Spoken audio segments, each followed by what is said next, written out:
New York City. I'm Nadia, I'm a journalist. I love doing interviews on the run. About to go and meet up with Jeggi Elinzano. He is a writer, he works for Nike as well, and he runs with me Black Roses. So, let's go. Jeggi!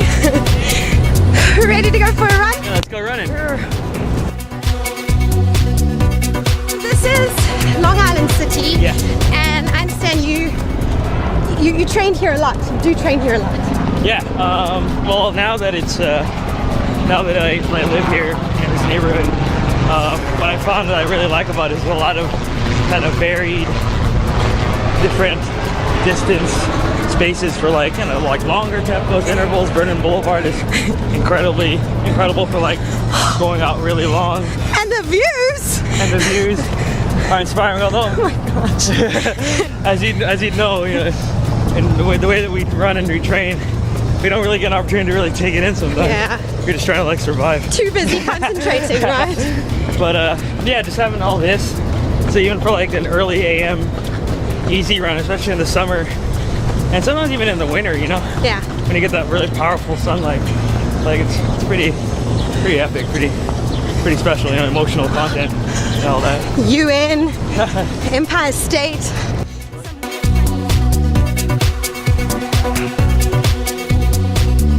You're right though, we don't often get to take this in. Yeah. But that's why I love your Instagram, and that's how I met you actually, was before I knew Jeggi, the guy in person, I knew your Instagram.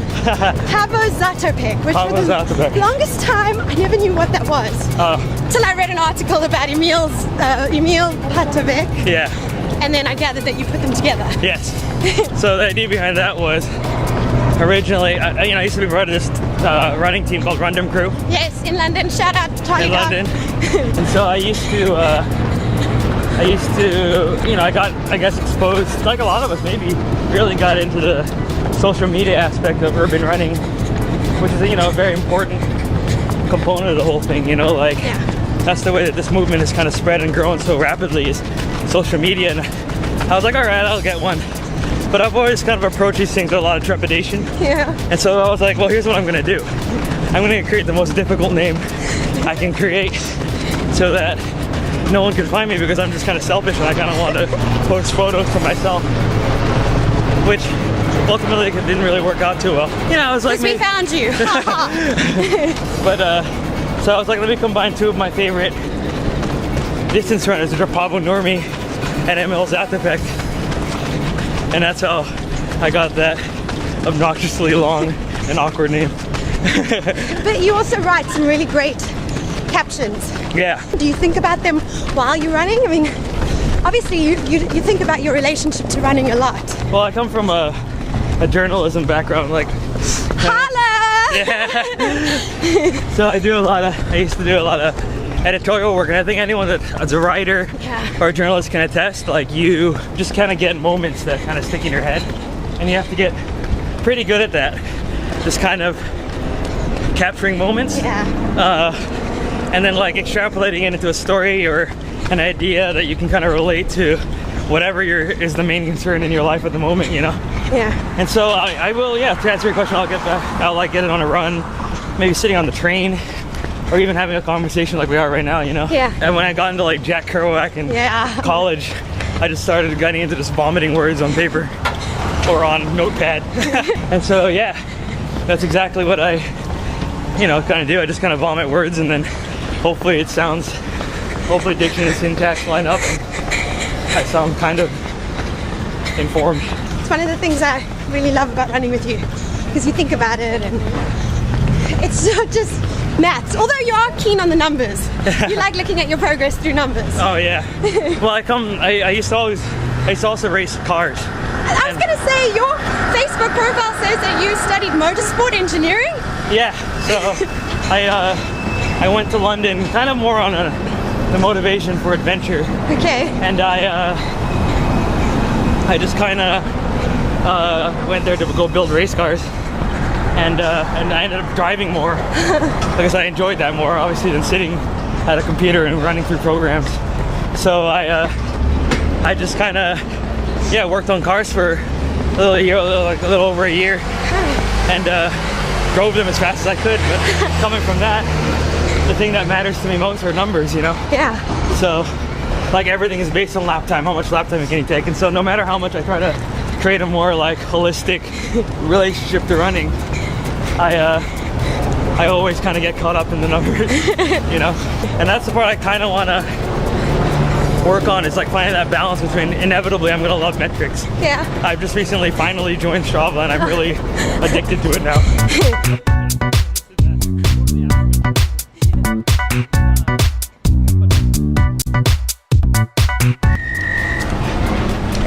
Hello. Hi. He's definitely coming through. Usually I try to pace with that guy for at least 800 meters. Go! Don't let me stop you. No, just kidding. No. You already did a workout today. Oh, yeah. So I know you from Black Roses. Yes. But for people who don't know you, you work also for Nike. Yes. And you still keep the... See, I love it. People are always coming. And you still keep the writing up. I used to write a lot for myself in particular because I was never really successful with editors. So I would always lose writing jobs. But, yeah, I'd always keep up a blog. And one evening, I was sitting in the car with our coach, Knox Robinson, and he was like, why don't you just write on your gram? Like, you're gonna have a good readership, because at least like 10 people will read it, which is more than I've ever had to read anything that I know of. So you're just joking. And so I was like, yeah. So I just try to keep that up, you know, like try to tell a story, since every time I run I just manage to turn it into a story. Like this is probably gonna sound more epic in my Instagram post. I mean, it's pretty epic, but I can make this pretty dangerous and crazy. You are very good with the epicness. Also, we are drenched in sweat after like not even a mile. So you know, it's epic. Thanks for running in the heat. Oh yeah, of course, always.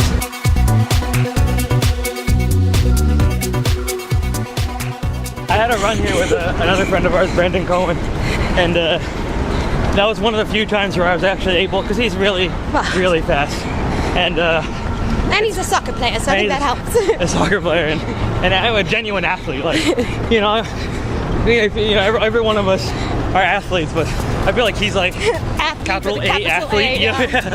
And oh wow, I was trying to keep up with him, but it was one of those moments where I got so like caught up in the zone, whatever that is, that like I was able to like, it was like a weird moment where I was in the zone, but I was able to like look around and see stuff, and I was like, this is crazy, because we're doing, I don't know, like maybe 5:40 for a short interval, 5:30, 5:40 pace, and I was like, wow, and the mightiest city of all time just looms over the river over there, you know? Mightiest city of all time. And that's that kind of put into perspective how lucky we are and how privileged we are to be able to train here. And you know, sometimes we're like, oh, I gotta get out and go upstate or get in the mountains, but it's still pretty crazy when you can train pretty high level. Yeah. And get amazing scenery as well. The backdrop is New York City, you know. So that was one of the few moments I was able to go like, oh wow, look, New York City. And I look over and Brendan's pulling away from me. Have you found running to be similar to working on cars? You need to do these things and you need to have a concrete understanding of what and why you're doing it in order to find any measurable speed, you know? Yeah. You get to a certain point where when you're maxed out in your natural ability, now you gotta start figuring out why, and every workout has to have, you know, function to it, you know? Yeah. And you know, like it was cool when I was like a 4-hour marathoner, and it's like, oh man, 3 hours and 20 minutes, crazy. But you know, that's kind of like you're tapping into your body's, I guess, natural abilities. Yeah. To an extent, you know, there's always work that has to be done. When you kind of max that out, I've been on 308 for ages. Like, you just kind of realize that I need to be pretty purposeful with everything, you know. And even the early AM 1.2 mile jaunts have a reason that they exist in that, in the training. And I think that I can connect that to kind of racing. cars because that's how we always approached building a car and trying to build a car that would go as fast as possible, or even driving. You try to find that connection between physics, courage, and technique, and natural ability. That intersection, that's kind of what I'm doing with running. It's trying to find that intersection between, but you got to be courageous to run 26.2 miles as hard as you can. You got to have some bravery there. Yeah, and you definitely got to find that intersection between the training and all the ability that you have, you know? Yeah. To max out your body and run any distance in the shortest time possible, really, you know?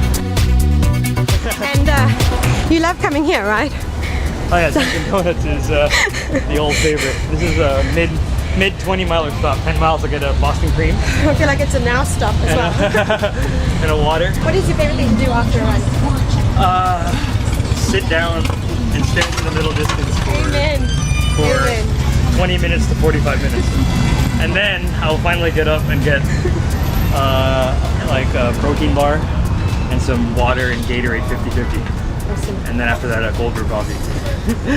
Another high five for that. I think we should get one now. Thanks, Jeggi. No, my pleasure. Oh my gosh, we're all so sweaty hugs are the best. Thanks for having me. Yeah, you look great, right?